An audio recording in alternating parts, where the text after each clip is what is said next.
I'm in on that too. Oh, whoa. That's loud.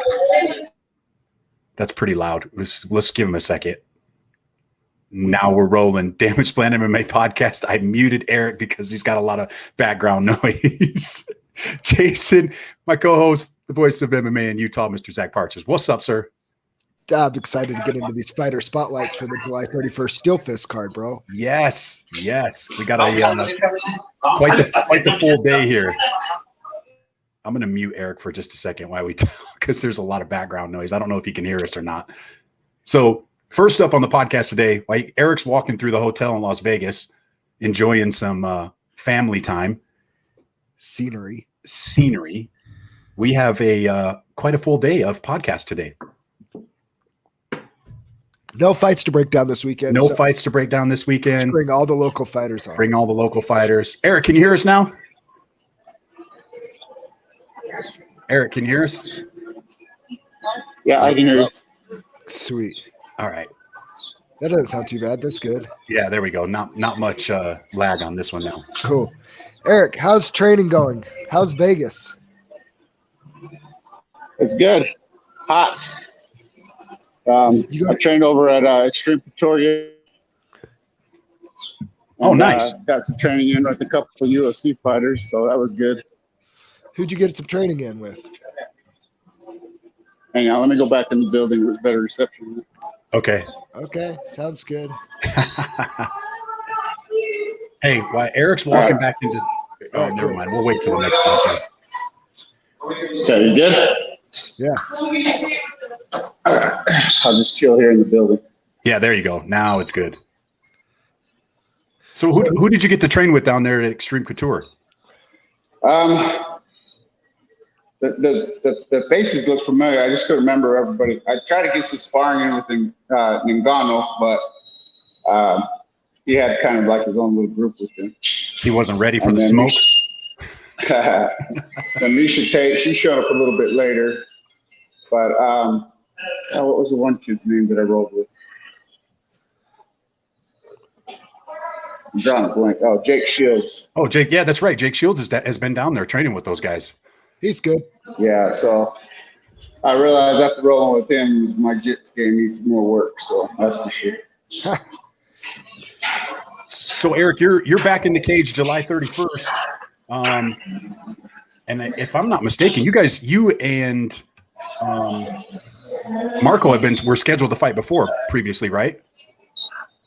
Well, we've tried to get this fight going a couple of times, but it just never panned out. So either he ended up getting another opponent, or the show didn't happen, or stuff happened. But yeah, we've been looking at match with this guy for a bit. How do you think that this fight will go? I'm not quite sure. I mean, I know he's got he's a boxing background. I know he's a brown belt in jiu-jitsu. The only two fights I've seen him fight, one he got knocked out with a head kick, and the other one, Tracy got him on the leg lock. So yeah, I haven't really got to see him do too much. I think he fought Tanner before he went pro, and then he's able to wrestle Tanner to the ground. So I don't know. I'd like to try to keep it standing because that's what I've been doing a lot of my focus on. But obviously, I got my wrestling background, so if I can get him to the ground, I just got to be careful that I'm getting caught in something stupid like what happened in Montana. So. Yeah, and I know his submissions are slick. I want to say like he placed in Worlds as a purple belt when he used to compete in jiu-jitsu. So I know he has some good jiu-jitsu, good boxing background. So circle back to your last fight, your short notice fight with Cole Schaefer. Right. One, it's never easy to fight a friend. I don't think it would be. And for people that didn't know, I don't think a lot of people know, you and Cole had trained together in the past a little bit. So, yeah, it was a cool move of you to make sure that his fight got saved. But two, when you kind of know each other's games, I think you surprised some people too, because Cole's known for his wrestling. And if I remember, you got at least one, maybe two takedowns in that fight. Yeah, I got two of them. And then I almost thought like he was letting me do something. So I was like, what? How did I get this takedown so easy? How did I end up in control? it surprised me myself too, but I did notice in the fight that he had opportunities to, also hit me with some elbows at the top of my head or, inside of my ear, and he went for my shoulder. So I know that maybe subconsciously or on purpose, but I know that he wasn't trying to split me open. So I could tell in the fight that there were some things that were kind of that little bit of angriness that you have in certain fights was not quite there. We were kind of just, going through the motions to see what happened. Would you say that was for both of you? Yeah, I mean, I definitely saw opportunities in the fight where I should have thrown my right. He was definitely right there in front of me. And that's something that I got to work through too, because that's not the only fight that I'm not throwing my right enough. So that's something I definitely want to make sure that I'm doing in this next fight. So Eric, let's go. how's the diet going down there in Vegas? Yeah, well, I brought all this stuff, and then we ended up leaving half of it on the counter at the house when I got to Vegas. So yeah, I've been eating pretty good though, and the liquid diet up here, we haven't been doing too bad with that. So did you go down there to specifically train at Extreme Couture, or are you guys just on a vacation? Oh no, one of your sons is doing the soccer tryouts, right? Yeah, he's trying out for Mexico in professional soccer. So he did really good. The coaches all liked him, and he made first cuts and second cuts. So we'll just see what happens. Heck yeah, man! That's awesome, man. Well, good luck. I hope he gets it. Yeah, well, we do too. I mean, at least get some exposure, and there is a Vegas team here that was looking for pro players too. So I mean, he could get on the Vegas team or go international with Mexico. But it looks like the Mexico team is looking to maybe just look at the 19 and unders for an international travel team. So there's a lot of young kids that were there too. So very cool. Very cool. What? I mean, get back to the MMA a little bit. What people? I'm sure you hear it from people. You're 45 years old. Right. How long do you want to do this, bro? That's young, Zach. 45 is young. Yeah, I don't feel 45. I train everybody I train with is young, and I can hang with the best of them. So I figure I'll keep fighting until I can't fight anymore. So, or they won't let me. That's basically what it comes down to. So I don't feel like there's anything in my in my age that's causing me to not be able to perform. So I'll just keep doing it until I feel like I can. What? I'm just curious. Like, what's your reason for fighting? Do you just love to fight? Main thing is that it keeps me focused. If I got something lined up, I can stick to my diet. I can still go to the gym. I can stay in shape. When I don't have something lined up, I cheat. You're like me. I eat too much. I'm the same way. If I don't have something lined up, if I don't have a game, then I don't want to practice.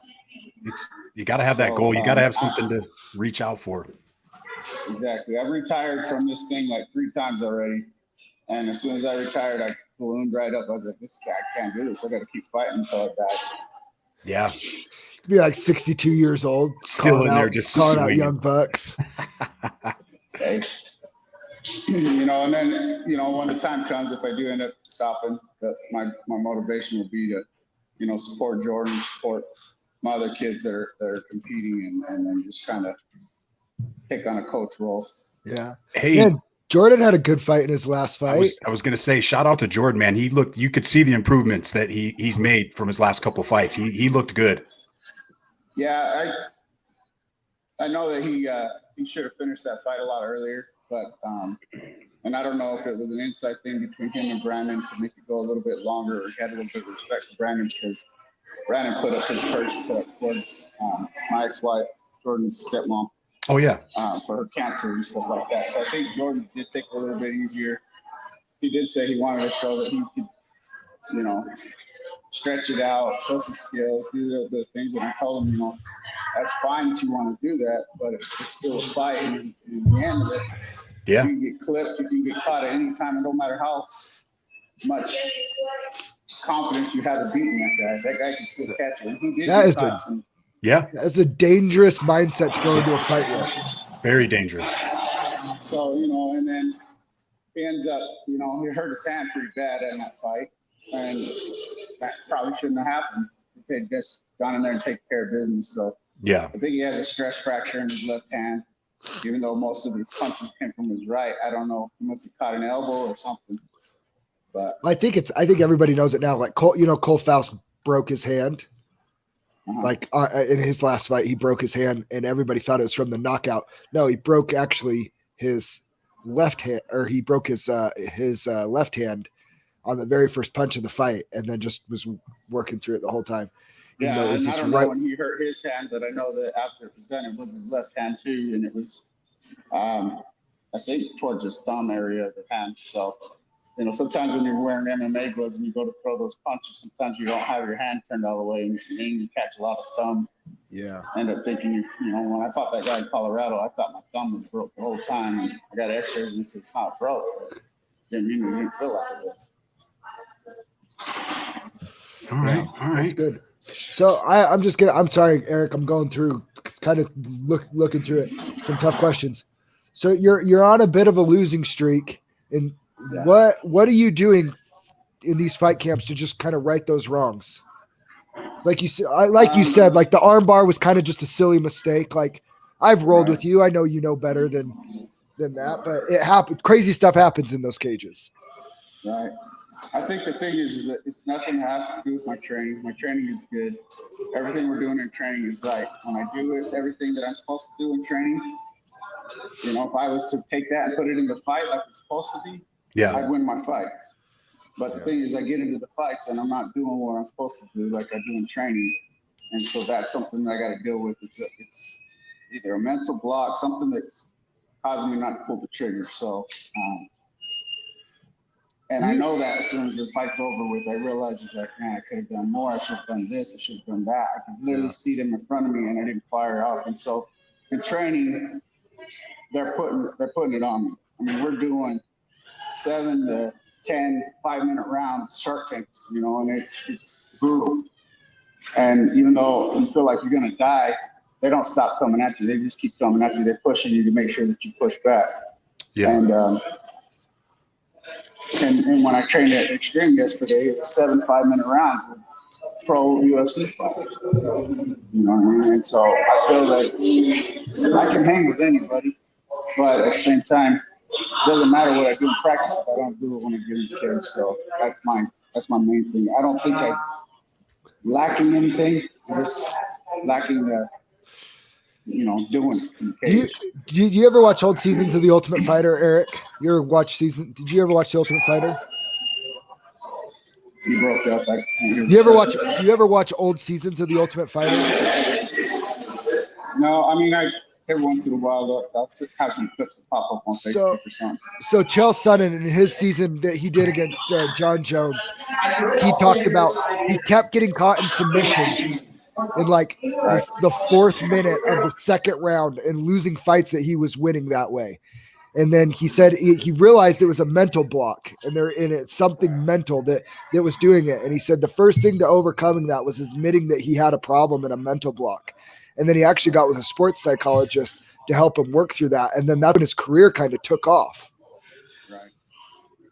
Yeah, and I have a lot of friends in the doctor business too. So I mean, cool. Anytime I need to talk to anybody, anytime I need advice or whatever like that, I have those guys. I work in a spinal cord unit, so all my patients are broken necks and broken backs. So the main thing they have every day is they talk with psychology. And I sit down and talk with those guys too.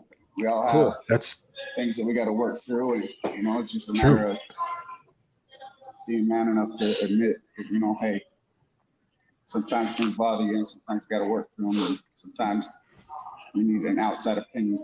Yeah, they say that MMA's at 90% of it's mental. It's just getting past that mental block, Oh, and especially where Eric's fighting at the level he's fighting at. Oh yeah. All those guys, Eric can fight. All those guys can fight. Everybody can fight. Yeah, it's not like you're not fighting cans. Yeah, you're fighting professionals at this stage of your career.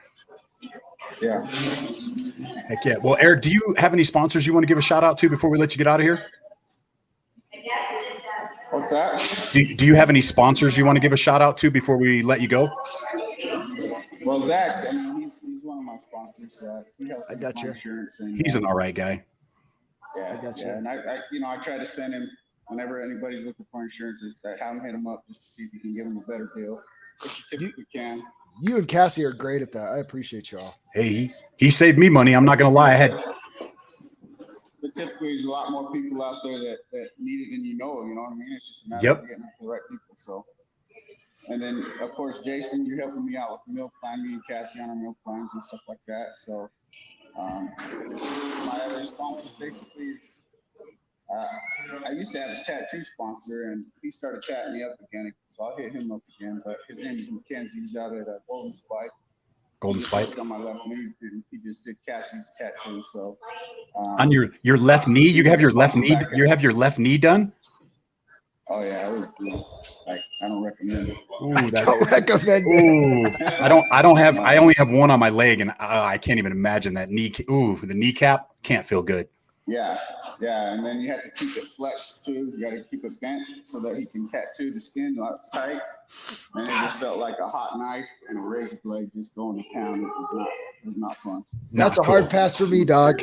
Yeah, I'll pass on that. 3 hours, but it looks good. Hell yeah. Well, we'll let you get out of here, man. Let's. Oh, go ahead. Sorry, I thought you were done with them. Yeah. No, and then obviously my team at Team Link or whatever, Fabio and them, they're always there for me. They never really ask anything except for us to put in all the work. They're not ever having us about fees or monies or anything like that. Which some of these other gyms, that's their bottom line. Is, hey, you don't pay us, then you can't train here type of thing. And that's never been an issue with Fabio. Yeah. So when I get purse money or whatever like that, I take half my money, I kick it over to them. And we kind of work out our deals like that, help each other out. That's awesome. In training camps. And so that's one thing I love about the gym is that it's never about the money. It's there to help each other out. So, heck yeah. And there's not a lot of gyms that I've noticed that are like that. Yeah. Besides, I trained at Foley's and he was really legit like that too. So. Hell yeah. All right, brother. We'll let you get out of here. Enjoy your time in Vegas, and let's talk on Monday so we can get your stuff lined up and ready to roll for the 31st. Yeah, I'm pretty sure I'll be a couple pounds over when I get home. We got you. We'll right the ship. All good. All right, Eric. Thanks for joining us, man. We'll see you July 31st. Steel Fist Fight Night, baby. Get your tickets now. All right. Take care, guys. We out.